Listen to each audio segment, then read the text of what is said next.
Hi, this is a reading from The 50th Law written by 50 Cent and Robert Greene. Part 4. Introduction, The New Fearless Type.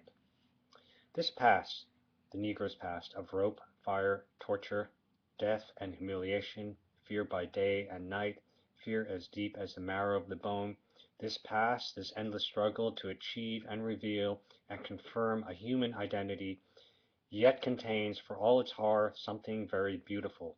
People who cannot suffer can never grow up, can never discover who they are. James Baldwin. Throughout much of the 19th century, Americans faced all kinds of dangers and adversity.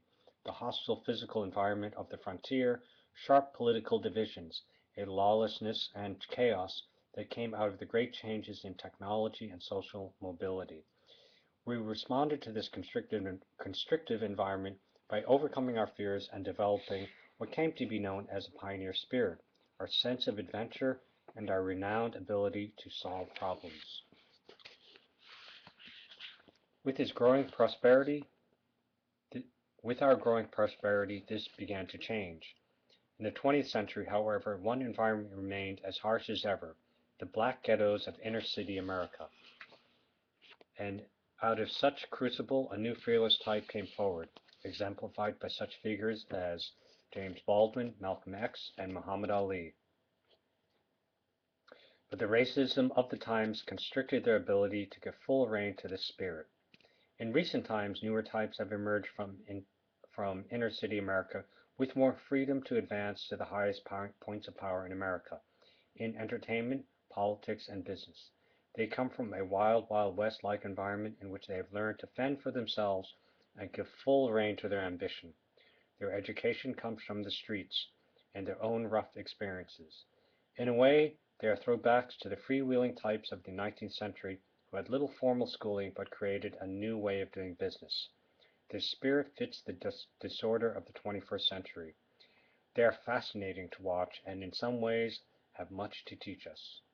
The rapper known as 50 Cent, aka Curtis Jackson, would have to be considered one of the more dramatic contemporary examples of this phenomenon and this type. He grew up in a particularly violent and tense neighborhood, Southside Queens, in the midst of the crack epidemic of the 1980s. And in each phase of his life, he has had to face a series of dangers that both tested and toughened him, rituals of initiation into the fearless attitude he had slowly developed. One of the greatest fears that any child has is that of being abandoned, left alone in a terrifying world. It is the source of our most primal nightmares. This was 50's reality. He never knew his father, and his mother was murdered when he was 8 years old. He quickly developed the habit of not depending on other people to protect or shelter him.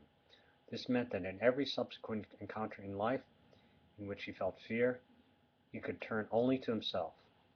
If he did not want to feel the emotion, he had to learn to overcome it on his own. He began hustling on the streets at an early age, and there was no way he could avoid feeling fear.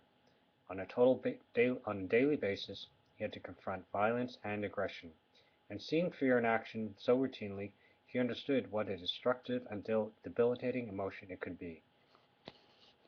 On the streets, showing fear would make people lose respect for you. You would end up being pushed around and more likely to suffer violence because of your desire to avoid it. You had no choice. If you were to have any kind of power as a hustler, you had to overcome this emotion. No one could read it in your eyes. This meant that he would have to place himself again and again in the situations that stimulated anxiety. The first time he faced someone with a gun, he was frightened. The second time, less so. The third time, it meant nothing. Testing and proving his courage in this way gave him a feeling of tremendous power. He quickly learned the value of boldness, how he could push others on the heels by feeling supreme confidence in himself. But no matter how tough and hardened they become, hustlers usually face one daunting obstacle: the fear of leaving the streets that are so familiar and that have taught them all their skills. They become addicted to the lifestyle, and even though they are likely to end up in prison or die an early death, they cannot leave the hustling racket. 50, however, had greater ambitions than to become merely a successful hustler. and so he forced himself to face and overcome this one powerful fear. At the age of 20, and at the peak of his hustling success, he decided to cut his ties to the game and dive into the music racket without any connection or a safety net. Because he had no plan B, because it was either succeed at music or go under, he operated with a frantic, bold energy that got him noticed in the rap world. He was still a very young man when he had faced down some of the worst fears that can afflict a human: abandonment, violence, radical change, and he had emerged stronger and more resilient. But at the age of 24, on the eve of the release of his first record, he came face to face with what many would consider the ultimate fear, that of death itself. In May of 2000, an assassin poured 9 bullets into him in broad daylight as he sat in a car outside his home, one bullet going through his jaw and coming out within a millimeter of killing him. In the aftermath of the shooting, Columbia Records dropped him from the label, canceling the release of his first album. He was quickly blackballed from the industry, as record executives were afraid to have any kind of involvement with him and the violence he was associated with. Many of his friends turned against him, perhaps sensing his weakness. He had no money. He couldn't really return to hustling after turning his back on it, and his music career seemed to be over. This was one of those turning points that reveal the power of one's attitude in the face of adversity. It was as if he were confronting the impassable Alps. At this moment, he did as Frederick Douglass did. He decided to ratchet up his anger, energy, and fearlessness. Coming so close to death, he understood how short life could be. He would not waste a second.